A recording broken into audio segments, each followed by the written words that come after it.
السلام عليكم ورحمة الله وبركاته. أصحابتي نزلين بيوتي channel كحرن kusoo dhawaada maanta halkan waxaan rabnaa inaan ku sameysano malaay oo la soo dubay waayo ujeedaan waa tuna aan soo dubanay ujeedaan dhexdiisa sida jileec u yahay korna waa crunchy waa ka heli doontaan insha Allah aad ayuu macayahay. Please hadaa nagu cusub tahay subscribe noo saar, hadaa nala joogtayna comment like usii sheegaray asxaabtaada kale sida adiga ugu faa'iideystaan haddana daawasho wacan. ujeedaan halkan waxaa ku haystaa waa malaay tuna ujeedaan sida jileec u yahay freshkiisa. haddana waa soo qasaneynaa marka wixii spice ah soo darsaneena waan tusineena. halkaas baaquli soo qaadanaysaa malaaygaas soo saaraysaa tartiib inuu kaaga go'ona ma ahan way aad ayuu jileec yahay. markaas soo saxanka uu soo shubanay kadib waa kaasa waxaa haysanaa waa huruud qaandadaas yar nuskeeda huruuda ku soo darsanay. haddana waxaa ku soo darsaneynaa xawaaji isku dardar ah waa mix spices. kadib waxaa ku soo darsaneynaa waa filfil black pepper.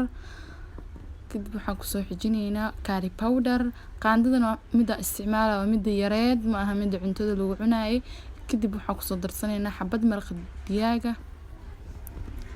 digaag marka ku soo daro wax yar cusbo oo adiga dhanka dhooti sida noogu lahaado. waa kaasa marka wax dhan isku soo dardaray waxaa halkaas ku haystaa waa liin dhanaan aan soo miiray xabad liin dhanaan.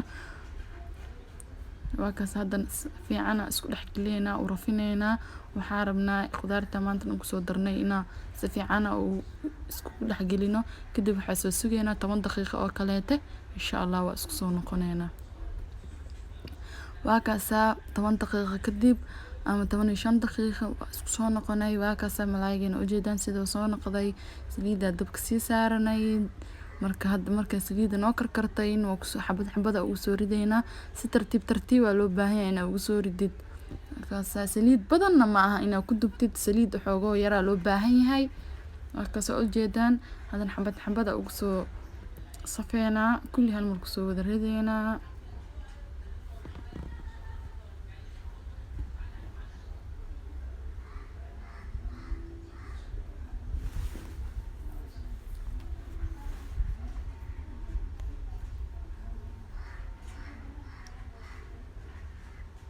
ujeedaan saliid zaid inay u karkarsanaato waaye ujeedaan sida zaid uu karkartay.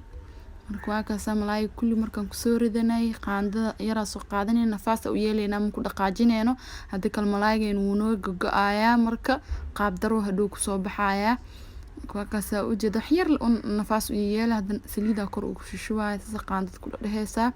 kadib waxaa sugeynaa intuu hoos ka bislaanayo malaaygeena. waa kaas wuu noo bislaaday dhinaca hoose haddana sasa u gadgadinayna tartiib loo baahan yahay u gadgadis hadii kale malaaygu wuu ka jajabaaya saasna looma baahno.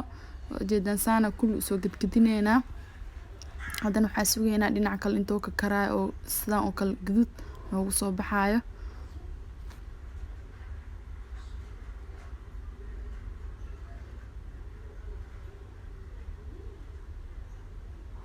kaasa ujeedaan kulli markaa wada gadinay hadda marka waa sugeynaa intuu dhinacaas kale tan saan oo kale ka soo noqonayo. insha Allah ka heli doontaa malaay aad u macaan badan waayo oo si fudud loo sameeyay.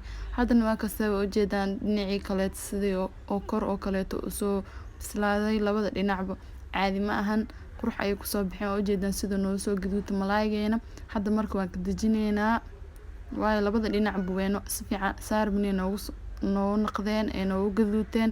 haddana waan ka soo dajineynaa insha Allah. waa kaas asxaay waa isku soo noqonay ujeedaan malaaygeena sida quruxda badan oo noogu soo karay. waa kaas inaba caadi ma aha waa ka heli doontaan huwaal hadaa ka heshaan please videogan like noo saara. hadaa nagu cusub tahay please subscribe ka naga iloobin subscribe markaas u saartid gambaleelka hoose taasi markasta soo dhigna oo la socotid. haddana khayr aan dhaafay. assalaamu calaykum waraxmatullahi